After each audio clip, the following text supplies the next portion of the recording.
নমস্কার বন্ধুরা, আমি লিজা চলে এসেছি আজ আপনাদের সাথে শেয়ার করতে অসম্ভব মজার ক্রিসপি পটেটোজের রেসিপি। ক্রিসপি পটেটোস বানানোর জন্য সবার প্রথমে আমরা নিয়ে নিচ্ছি সেদ্ধ করা স্ম্যাশড আলু, চিলি ফ্লেক্স, ব্ল্যাক পেপার, লবণ, কর্নফ্লাওয়ার, কুচিয়ে রাখা ধনেপাতা, চালের গুঁড়ি, অরিগ্যানো আর পেরি পেরি মশলা। সবার প্রথমে আমি 1 চামচ চিলি ফ্লেক্স অ্যাড করলাম, ব্ল্যাক পেপার অ্যাড করলাম, স্বাদ মতো লবণ অ্যাড করলাম, কুচিয়ে রাখা ধনেপাতা অ্যাড করছি। আমি 4 চামচ কর্নফ্লাওয়ার ইউজ করছি। আপনারা আপনাদের আলুর পরিমাণ অনুযায়ী এটাকে কম বা বেশি করতে পারেন। এই কর্নফ্লাওয়ারটা আমরা ইউজ করছি আলুর বাইন্ডিং এর জন্য।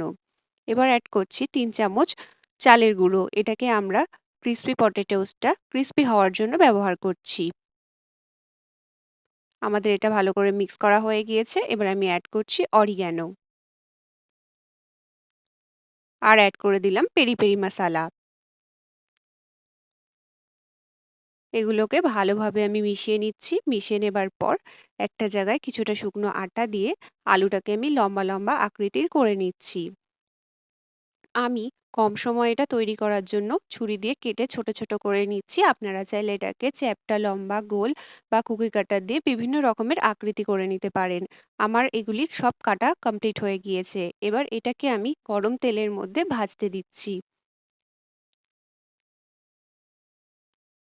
এটা গোল্ডেন ব্রাউন কালার হয়ে গিয়েছে। তার মানে আমাদের ক্রিসপি পটেটোস একদম রেডি। আমি সবটা ভেজে নিয়েছি। এই অসম্ভব সুন্দর স্বাদের ক্রিসপি পটেটোস আপনারা শীতের সন্ধ্যায় চা বা কফির সঙ্গে বানিয়ে ফেলতেই পারেন। কোনো গেস্ট আসলেও শেয়ার করতে পারেন। খুবই অল্প সময়ে কম ঝঞ্ঝাটে এবং অল্প উপকরণ দিয়ে এটা তৈরি করতে পারেন। ধন্যবাদ আমার ভিডিওটি দেখার জন্য। ভালো লাগলে অবশ্যই লাইক কমেন্ট করবেন।